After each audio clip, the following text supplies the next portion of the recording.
Coupe du monde sans la Côte d'Ivoire. Coupe du monde sans nous. Hey!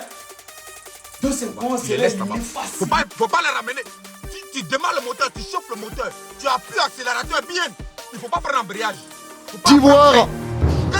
Je suis dégoûté pour la Côte d'Ivoire. La Côte d'Ivoire est éliminée. Mais la Côte d'Ivoire peut être fière.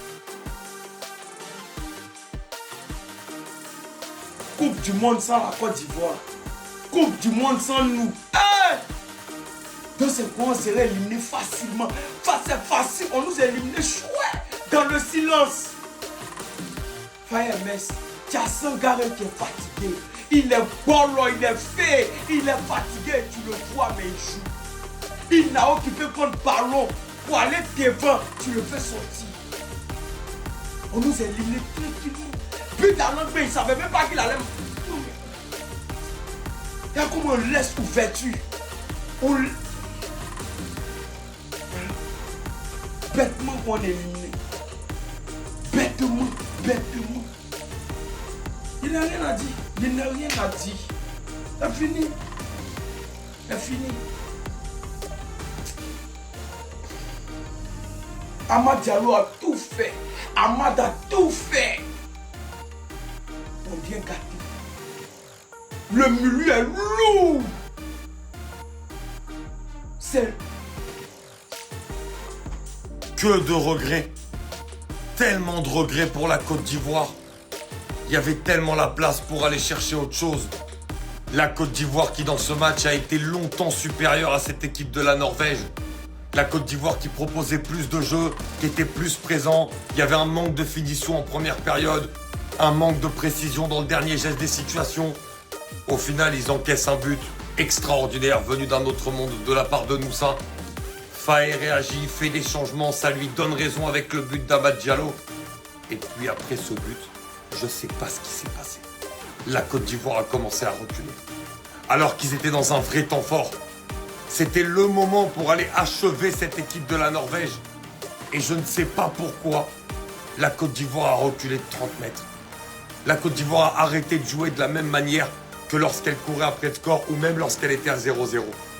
Quand tu regardes ce match, très clairement, tu te dis que la Côte d'Ivoire, elle est quand même au-dessus dans le jeu. Elle est au-dessus dans le football. Mais malheureusement, dans le foot, ce qui fait la différence, c'est la concrétisation des temps forts. Et malheureusement, cette Côte d'Ivoire, elle n'a pas été capable de le faire. Alors on va essayer de retenir le positif. Cette nation n'était jamais sortie des poules. Là, elle est sortie des poules en finissant devant l'Équateur notamment. Mais quand tu regardes ce match, il y a énormément de regrets à avoir. Énormément.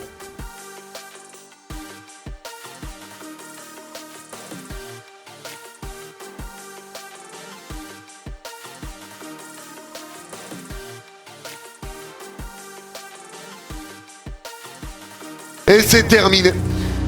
C'est terminé. Je suis dégoûté pour la Côte d'Ivoire. Je suis dégoûté pour la Côte d'Ivoire. La Côte d'Ivoire est éliminée. Mais la Côte d'Ivoire peut être fière du visage qu'ils ont montré dans cette Coupe du Monde. Soyez fiers les Ivoiriens et la Norvège. Bravo qui va rejoindre le Brésil en 8e de finale. Je suis dégoûté pour la Côte d'Ivoire. Mais la Norvège s'est qualifiée. Bravo les Ivoiriens. Bravo. Je suis dégoûté pour la Côte d'Ivoire, mais bravo. Soyez fiers du parcours que vous avez fait. Soyez fiers du visage que vous avez montré. Vous avez montré un très beau visage dans ce mondial. Je suis dégoûté. Je suis dégoûté pour la Côte d'Ivoire. Je suis dégoûté pour eux. Je suis dégoûté pour la Côte d'Ivoire. Mais bravo à la Norvège. Bravo à la Norvège. Faut rester fair play aussi. Bravo à la Norvège. Bravo à la Norvège.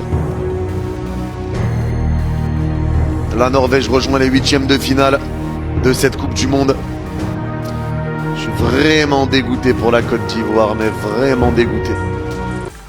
Le pilote ivoirien qui doit ramener nos joueurs de la Coupe du Monde. Si tu as chauffé le moteur, là, il faut démarrer, tu les mets dans le club là-bas. Tu les laisses là-bas. Faut pas les ramener. Tu démarres le moteur, tu chauffes le moteur, tu appuies l'accélérateur bien. Il ne faut pas prendre embrayage. Il ne faut pas prendre frein. Quand tu appuies l'accélérateur, s'il monte dedans, tu les prends directement, tu les mets dans le club. Tu les mets dans le club. Une équipe de 22 pères de famille, de 22 personnes, de 22 adultes. Vous n'avez pas un attaquant. Je dis qu'un attaquant de pointe, un attaquant qui peut marquer un but dans la Coupe du Monde. Les gars, vous allez expliquer ça à qui? Norvège, ça là, nous a gagné. Norvège, ça là. Norvège. Norvège. Ils nous ont éliminés. C'est mauvais, c'est pas bon. Norvège a joué quel ballon pour éliminer la Côte d'Ivoire? Dites-moi. Norvège a joué quel ballon pour les éliminer? C'est pas la défaite de Norvège qui me fait mal. C'est le fait que Haaland même a marqué. C'est quoi tout ça là même? On a éliminé avant tout le monde. La Côte d'Ivoire. Tout brouillé en affaire, c'était pour ça là quoi. Oh, vous n'encouragez pas les gens. On vous encourage, vous découragez. On vous décourage, vous encouragez. C'est quoi tout ça là? Si le ballon là, vous ne pouvez pas là, laissez. On va venir chercher les pains, on va mourir ensemble tous ici. C'est quoi? La Côte d'Ivoire, qu'est-ce que vous nous avez fait? Qu'est-ce que vous nous avez fait? Être éliminé par la Norvège?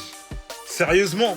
Alors ouais, il y a Haaland, mais les gars, pas la Norvège en fait. Quelle déception, quelle déception. Ça, c'est une des plus grosses déceptions depuis le début du mondial. Ça, je l'avais pas vu venir. Franchement, c'est tellement dommage. Il y a tellement de potentiel dans cette équipe. J'arrive même pas à dire ce qui a manqué, s'il manque un tueur devant le but, si... J'arrive pas à savoir en fait qu'est-ce qui a manqué ce soir. Mais non, pas la Norvège. J'accepte pas. Bon, j'accepte pas, mais j'ai pas le choix d'accepter. L'avion, il est déjà là. Ah les gars, c'est du gâchis. Là, tout ce que je peux dire, c'est du gâchis. Et pour moi, la Côte d'Ivoire aurait dû faire comme le Maroc, c'est-à-dire imposer son jeu. Un moment, ils jouent, un moment, ils subissent, un moment, ils jouent, un moment, ils subissent. Cette équipe-là a beaucoup plus de ballons que la Norvège. Ils sont censés faire mieux que ça. Au final, éliminés. Franchement, grosse déception, très déçu aujourd'hui.